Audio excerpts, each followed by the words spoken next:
Nobody's Boy, Chapter 13. Walls and Snow. Again I had to tramp behind my master with the harp strapped to my shoulder. Through the rain, the sun, the dust, and the mud, I had to play the fool and laugh and cry in order to please the distinguished audience. More than once in our long walks, I lagged behind to think of Arthur, his mother, and the swan. When I was in some dirty village, how I would long for my pretty cabin on the barge, and how rough the sheets were now. It was terrible to think that I should never again play with Arthur and never hear his mother's voice. Fortunately, in my sorrow, which was very deep, I had one consolation. Vitalis was much kinder than he had ever been before. His manner with me had quite changed. I felt that he was more to me than a master now. Often, if I dared, I would have embraced him. I so needed love. But I had not the courage, for Vitalis was not the man with whom one dare be familiar. At first, it had been fear that kept me at a distance, but now it was something vague, which resembled a sentiment of respect. When I left the village, I had looked up on Vitalis the same that as the other men of the poorer class. I was not able to make distinctions, but the 2 months that I had lived with Mrs. Milligan had opened my eyes and developed my intelligence. Looking at my master with more attention, it seemed to me that in manner of bearing he appeared to be very superior. His ways were like Mrs. Milligan's ways. Week passed. On our tramps now, my eyes were always turned in the direction of the water, not to the hills. I was always hoping that one day I should see the swan. If I saw a boat in the distance, I always thought that it might be the swan, but it was not. We passed several days at Lyons, and all my spare time I spent on the docks, looking up and down the river. I described the beautiful barge to the fishermen and asked them if they had seen it, but no one had seen it. We had to leave Lyons at last and went on to Dion.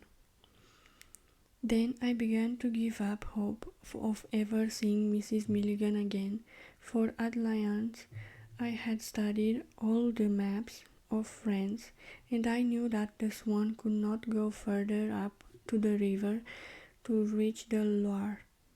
It would branch off at Chalon. We arrived at Chalon, and we went on again without seeing it. It was the end of my dream. To make things worse, the winter was now upon us, and we had to tramp along wearily in the blinding rain and slush. At night, when we arrived at a wretched inn or in a barn, tired out, wet to the skin, I could not drop off to sleep with laughter in my lips. Sometimes we were frozen to the bone, and Pretty Heart was as sad and mournful as myself. My master object was to get to Paris as quickly as possible, for it was only in Paris that we had a chance to give performances during the winter. We were walking very little, and we were making very little money now, so we could not afford to take the train. After the cold sleet, the wind turned to the north. It had been very damp for several days. At first we did not mind the biting north wind in our faces, but soon the sky filled with great black clouds and the wintry sun disappeared altogether. We knew that a snowstorm was coming. Vitalis was anxious to get to the next big town where we could stay and give several performances if very bad weather overtook us. "Go to bed quickly," he said when we got to an inn at night. "We are going to start at a very early hour tomorrow, because I don't want to be caught in a snowstorm." He did not go to bed at once, but sat down by a corner of the kitchen fire to warm Pretty Heart, who was suffering terribly from the cold. The monkey had not chosen morning, although we had wrapped him up in plenty of coverlets. The next morning I got up early, as I had been told. It was not yet day. The sky was lowering and black, and there was not a star to be seen. When we opened the door, a strong wind almost took us off our feet. "If I were in your place," said the innkeeper to Vitalis, "I wouldn't venture out. We are going to have a terrible snowstorm." "I'm in a hurry," replied Vitalis, "and I want to get to Troyes before it comes on. 30 miles. Nevertheless, we started.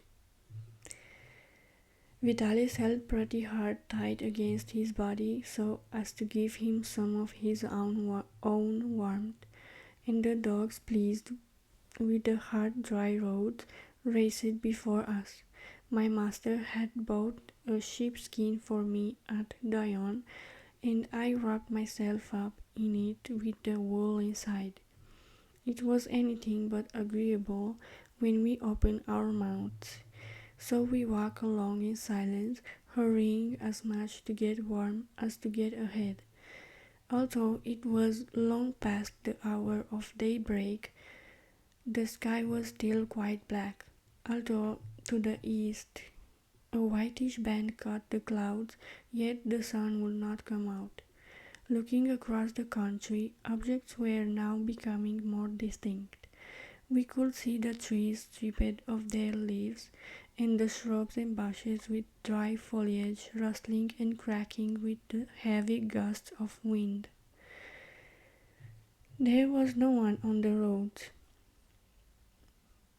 nor the fields, not the sound of a cart wheels, nor the crack of a whip. Suddenly, in the distance, we could see a pale streak, which got larger and larger as it came towards us.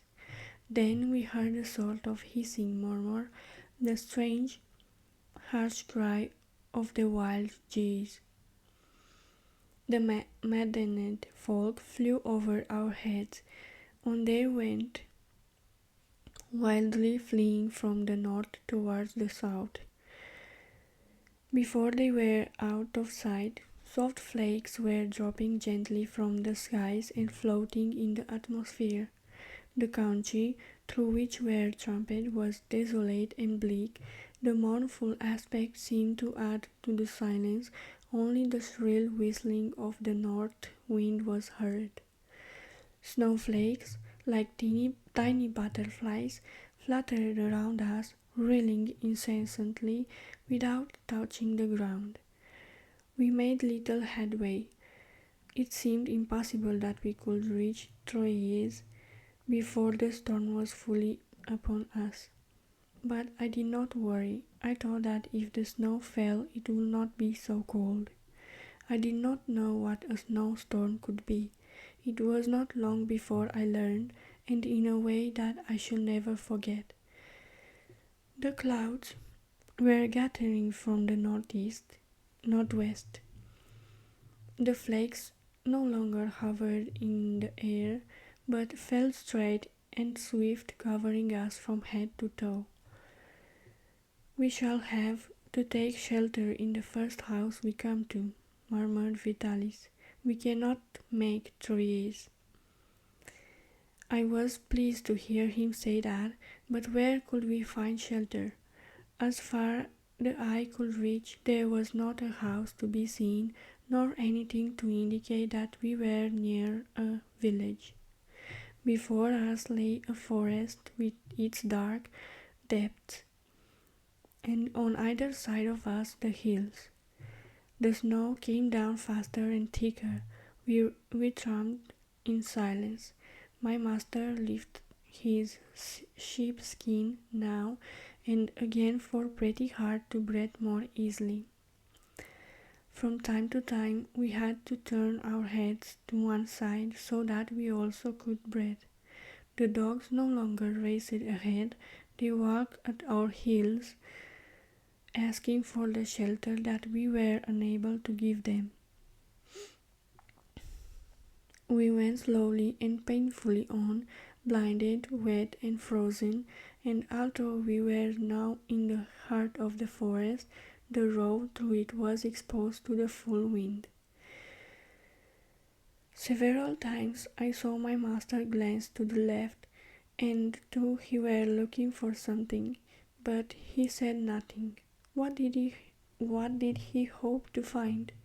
I looked straight before me, down the long road. As far as my eye could reach, I could see nothing but woods on either side. I thought we should never come to the end of that forest. I had seen the snow falling only through the window panes of a warm kitchen. How far off that warm kitchen seemed now. Our feet sunk into the white bed of snow, deeper and deeper. Then, suddenly, without saying a word, Vitalis pointed to the left. I looked and saw indistinctly a little hut made of branches. We had to find the track that led to the hut. This was difficult, for the snow was already thick enough to efface all trace of a path. We scrambled through the bushes, and after crossing a ditch, we managed at last to reach the hut and get inside. The dogs, in ecstasy, rolled over and over on the dry ground barking. Our satisfaction was less keen than theirs. I thought there would be a woodcutter cabin somewhere in the forest, said Vitalis. Now it can snow. Yes, let it snow, I said defiantly. I don't care. I went to the door, or rather the opening of the hut, for there was neither door nor window, and shook my coat and hat so as not to wet the inside of our apartment. Our quarters were very simply but strongly built. Its furniture consisted of a heap of dirt and some big stones for seats. In a house like this, it was not difficult to find fuel. We had only to take it down from the walls and the roof, dragging out a few faggots here and there. This was quickly done, and soon we had a bright flaming fire. It is true that the hut was soon filled with smoke, but what did that matter? There was a flame, and it was heat that we wanted. I lay down, supporting myself on my two hands, and blew the fire. The dogs sat around the grate gravely. With necks stretched out, they presented their wet sides to the flames. Pretty Hard soon ventured to peep from under Vitalis' coat. Prudently putting the end of his nose outside, he looked about to take in his surroundings. Evidently satisfied, he jumped quickly on the ground, and taking the best place before the fire, he held out his two little trembling hands to the flames. That morning, before I had risen, Vitalis had packed some provisions. There was some bread and a piece of cheese. We all expressed satisfaction at the sight of the food. Unfortunately, we were only able to have a very small piece for not knowing how long we should have to stay in the hut. Vitalis thought it is advisable to keep some for supper. I understood, but the dogs did not, and when they saw the bread put back in the bag before they had scarcely eaten, they held out their paws, and their master, scratching his neck and performing pantomime gestures to make him open the bag, upon which their eyes were fixed. But Vitalis took no notice of them. The bag was not opened. The dogs settled themselves to go to sleep, Capi with his nose in the cinders. I thought that I would follow their example. I do not know how long I slept. When I woke, the snow had stopped falling. I looked outside. It was very deep. If we ventured out, it would come above our knees. What time was it? I could not ask Vitalis. His big silver watch, by which Capi had told the hour, had been sold. He had spent all his money to pay his prison fine, and when he bought my sheepskin at Dion, he had parted with his big watch to pay for it. From the misty atmosphere, it was impossible for me to tell what hour it might be. There was not a sound to be heard. The snow seemed to have petrified every movement of life. I was standing in the opening of our cabin when I heard my master calling. "Do you want to get on your way?" he asked. "I don't know. I want to do what you wish." "Well, I think we ought to stay here. We are at last sheltered and have warmth." That was true, but I remembered that we had no food. However, I said nothing. "I'm afraid it will snow again," continued Vitalis. "We don't want to spend the night outside. Better stay here." Yes, we should have to stay in the hut and tighten our belts around our stomach. That was all. At supper, Vitalis divided the remainder of the bread. Alas, there was but a little, and it was quickly eaten. We gobbled up every crumb. When our frugal supper was over, I thought that the dogs would begin making signs of more, as they had done before, for they were ravenous. But they did nothing of the kind, and once again I realized how great was their intelligence. When Vitalis thrust his knife into his trouser pocket, which indicated that the feast was over, Capi got up and smelled the bag in which the food was kept. He then placed his paw on the bag and felt it. This double investigation convinced him that there was nothing left to eat. Then, coming back to his place before the fire, he looked at Zerbino and Dulcie. The look clearly signified that they would get nothing more. Then he stretched himself out his entire length with a sigh of resignation. "There is nothing more. It is useless to beg." He said this to them as plainly as though he had spoken loud. His companions, understanding this language, also stretched out before the fire singing, but Zerbino's sing in no wise betokened resignation. For added to a large appetite, Zerbino was very much of a gourmand, and this was a greater sacrifice for him than for the others. The snow had commenced to fall again. It fell persistently. We could see the white carpet on the ground rise higher and higher until the small shrubs and bushes were hidden beneath it. When night came, big flakes were still falling from the black sky onto the shimmering earth. As we had to sleep there, the best thing to do was to go to sleep as quickly as possible. I wrapped myself up in my sheepskin, which I had dried by the fire during the day, and I lay down beside the fire, my head on a flat stone which served for a pillow.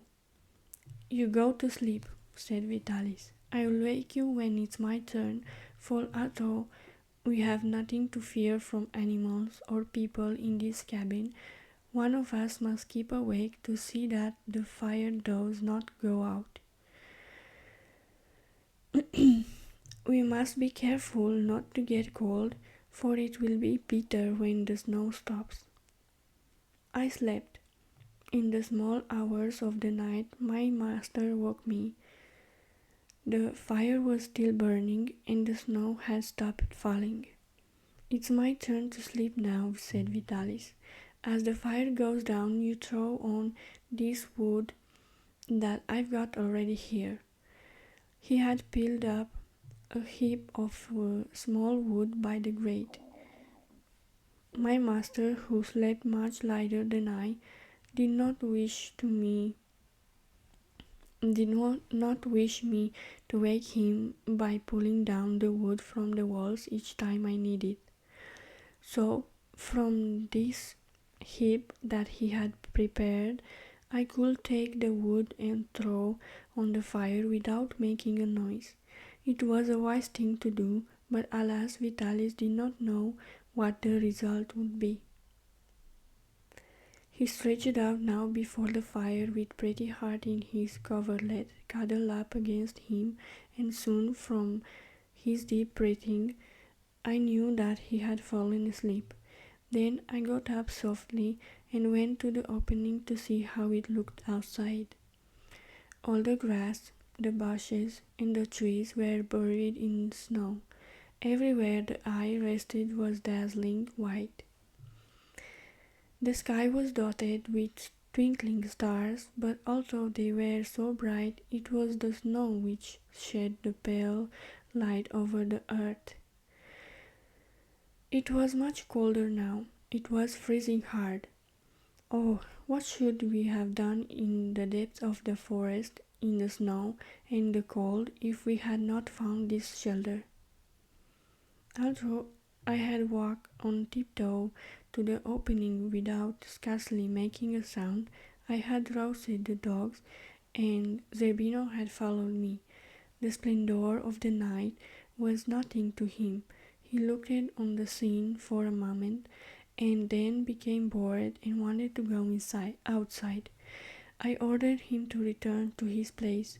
Foolish dog, wasn't it better to stay by the warm fire in this terrible cold than to go prowling around? He obeyed me, but with a very bad grace, and kept his eyes fixed on the entrance. I stayed there for a few minutes, and kept his eyes fixed on the entrance. I stayed there for a few minutes longer, looking at the white light. It was beautiful, but although I enjoyed, somehow I felt a vague sadness. I could have gone inside and not look, of course, but the white, mysterious scene held me fascinated. At last, I went back to the fire, and having placed 2 or 3 long pieces of wood crossways upon one another, I sat down on the stone which had served me for a pillow. My master was sleeping calmly. The dogs and Pretty Heart also slept, and the flames leaped from the fire and swirled upward to the roof, throwing out bright sparks. The spluttering flame was the only sound that broke the silence of the night. For a long time I watched the sparks. Then little by little I began to get drowsy without my being aware. If I had been compelled to busy myself with getting the wood, I would have kept awake, but seated before the fire with nothing to do, I became so sleepy, and yet all the time I thought that could manage to keep awake. I sprang up suddenly, awakened by a violent barking. It was night. I probably had slept for a long time, and fire was almost out. No flames lit the hut now. Capi was barking loudly, furiously, but strange. There was no sound from Zerbino or Dulcie. "What's the matter?" said Vitalis, waking up. "I don't know. You've been to sleep, and the fire's gone out." Capi had run to the opening, but had not ventured outside. He stood on the threshold barking. "What was happened?" I asked in my turn. In answer to Capi's bark came two or three mournful howls, and I recognized Dulcie's voice. These howls came from behind our hut and at a very short distance. I was going out, but Vitalis put his hand on my shoulder and stopped me. "First," he said in a tone of command, "put some wood on the fire." While I obeyed, he took a spring from the fire and blew it out until only the point remained burning. He held a torch in his hand. "Come and see what is the matter," he said. "You walk behind me. Go ahead, Capi." As we went out, there was a frightful howl. Capi drew back, cowering behind us in terror. "Wolves! Where are Zerbino and Dulcie?" What could I say? The two dogs must have gone out while I slept. Zerbino had waited until I was asleep and had then crept out, and Dulcie had followed him. The wolves had got hold of them. There was fear in my master's voice when he asked for the dogs. "Take a torch," he said. "We must go to their aid."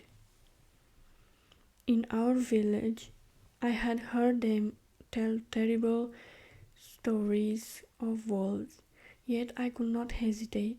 I ran back for a torch, then followed my master. But outside we could see neither the dogs nor the wolves. On the snow we could see only the imprint of the two dogs' paws. We followed these traces around the hut, then at a certain distance we could see a space in the snow which looked as though some animal had been rolling in it. "Go and look for them, Capi," said my master. At the same time he whistled to attract Zerbino and Dulcie. But there was no barking in reply. No sound disturbed the mournful silence of the forest, and Capi, instead of running off as he was told, kept close to us, giving every sign of fear. Capi, who was usually so obedient and brave. There was not sufficient light for us to follow the imprints any distance. The snow around us was dazzling, but beyond seemed all vague and obscure. Again Vitalis whistled and shouted for the missing dogs. There was no answering back. "Oh, poor Zerbino, poor Dulcie. The wolves have got them," said Vitalis. "Why did you let them go out?" "Yes, why?" I had nothing to say. "We must go and look for them," I said after a pause. I went before him, but he stopped me. "Where will you look for them?" he asked. "I don't know. Everywhere. We can't tell in this dim light where they have gone." That was true, and the snow came up above our knees. Our two torches together could not penetrate the shadows. "If they do not reply, it is because they are a long way off," he said. "We must go on. The wolves might attack us also. We cannot defend ourselves." It was dreadful to have to leave the poor dogs to their fate, our two friends particularly to me. And the terrible part of it was that I knew that I was responsible. If I had not slept, they would have not gone out. My master had turned back to the hut. I followed, looking back at each step, stopping and listened. I heard nothing and saw nothing but the snow. When we reached the hut, another surprise awaited us. The branches that I had thrown on the fire were aflame and lit up the corners, the darkest corners of the cabin, but Pretty Heart was nowhere to be seen. His coverlets were there before the fire, but he was not in them. I called, Vitalis called, but he did not appear. My master said that when he awoke the monkey was beside him, so it was while we were out that he had disappeared. With our burning torches held down to the snowy earth, we started out to look for him. We found no trace of him. We returned to the hut to see if he were hidden behind some faggots. We searched for a long time. 10 times we looked in the same place, the same corners.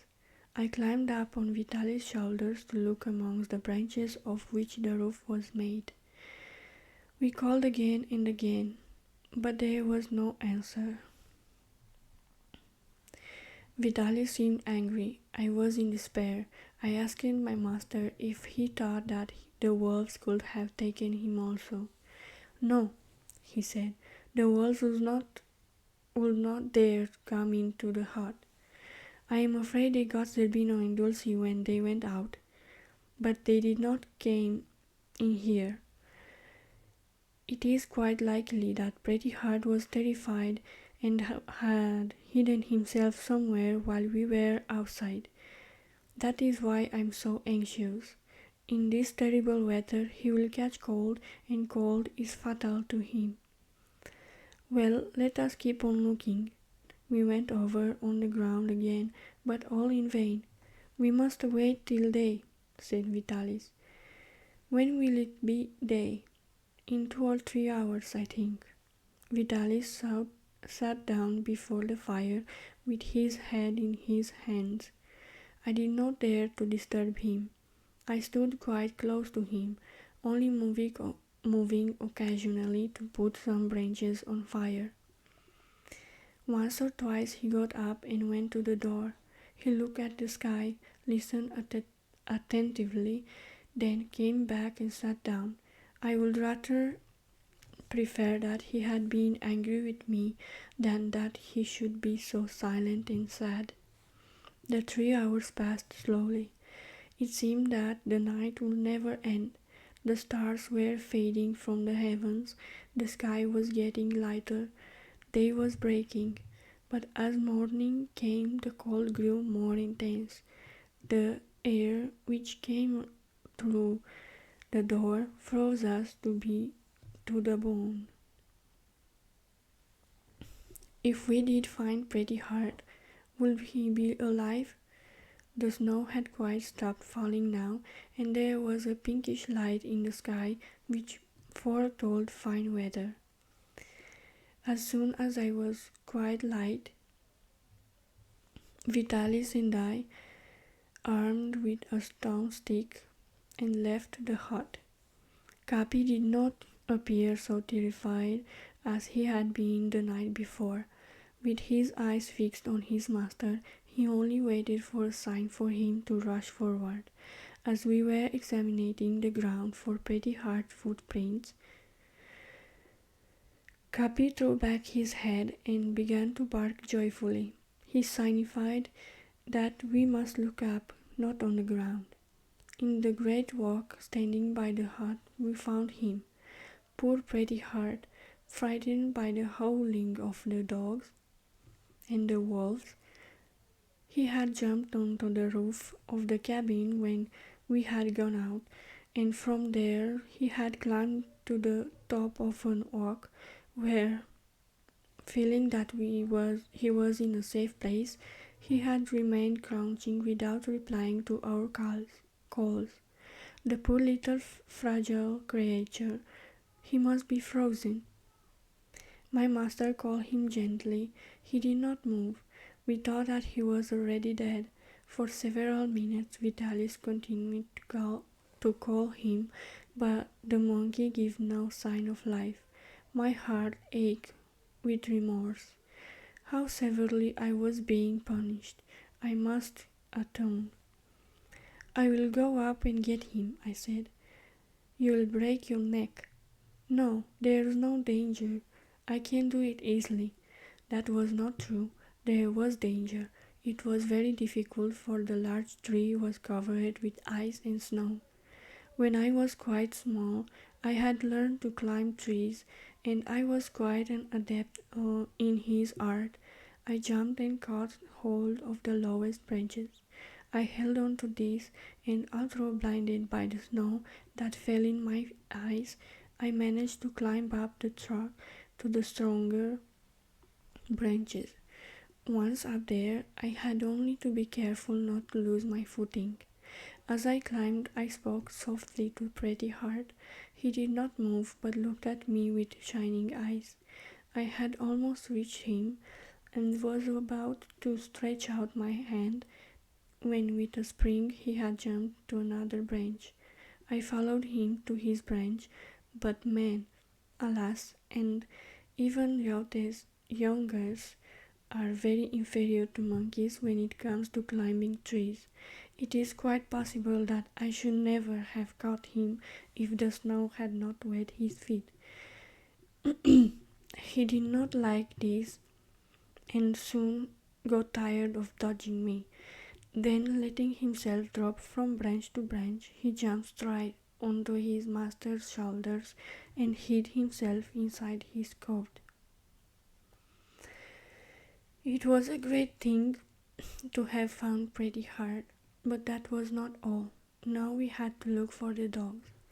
It was day now, and easy for us to see what had happened. In the snow, we read the depth of our dogs. We followed their footprints for 30 yards. They had come out of the hut, one behind the other, Dulcie following Zerbino. Then we saw another footprints. On one side there were signs of a struggle where the wolves had sprung upon the dogs, and on the other side were the footprints of the wolves, where they trotted off, carrying their prey with them. To be devoured at their leisure. There was no trace of the dogs, except a red trail of blood, which here and there stained the snow. The two poor dogs had gone to their death while I slept. We had to get busy as quickly as possible with warming Pretty Heart. We hurried back to the hut, while Vitalis held out the little creature's feet in his hands to the fire. As one holds a tiny baby, I warmed his coverlets and we rolled him up in them. But he needed more than the coverlet. He needed a warm drink. My master and I sat by the fire, silent, watching the wood burn. Poor Zerbino, poor Dulcie. Each of us murmured these words, first he, then I. The dogs had been orphans, our companions in good and bad fortune, and to me, in my loneliness, they had meant so much. How deeply I reproach myself for not having kept watch. The wolves would not have come to attack us in our cabin.